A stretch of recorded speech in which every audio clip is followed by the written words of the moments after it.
بسم اللہ الرحمن الرحیم۔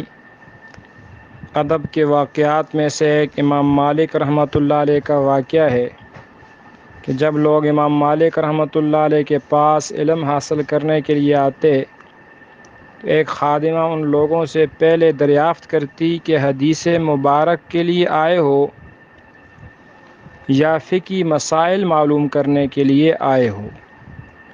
اگر وہ کہتے کہ مسائل معلوم کرنے کے لیے آئے ہیں تو امام مالک فوراً نکل آتے، اور اگر وہ کہتے کہ ہم حدیث مبارک کی سماعت کے لیے آئے ہیں تو امام مالک رحمۃ اللہ علیہ غسل کر کے خوشبو لگاتے، نیا لباس پہنتے، پھر باہر تشریف لاتے۔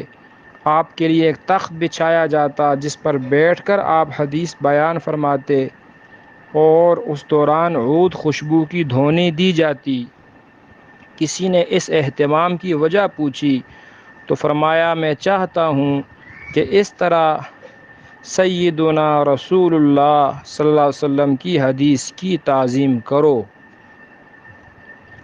شاہ عبدالعزیز رحمہ اللہ کا واقعہ کتابوں میں لکھا ہے کہ حضرت شاہ عبدالعزیز رحمہ اللہ ایک مرتبہ درس حدیث میں مشغول تھے کہ انہیں سخت پیاس کی وجہ سے حلق خشک محسوس ہونے لگا، بولنا بھی مشکل ہو گیا۔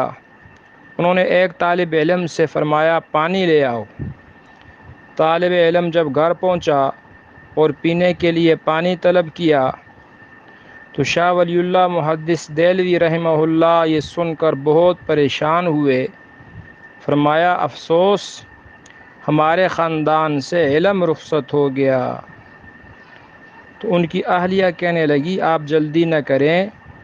چنانچہ انہوں نے پانی کے گلاس میں سرکہ ملا کر بھیجا۔ شاہ عبدالعزیز رحمۃ اللہ علیہ نے اس گلاس کو لے لیا اور پی لیا، اور انہیں پتہ ہی نہ چلا کہ پانی میں سرکہ ملا ہوا ہے۔ جب شاہ ولی اللہ محدث دہلوی رحمہ اللہ کو یہ صورتحال معلوم ہوئی تو فرمایا، الحمدللہ، ابھی ہمارے خاندان میں علم باقی ہے۔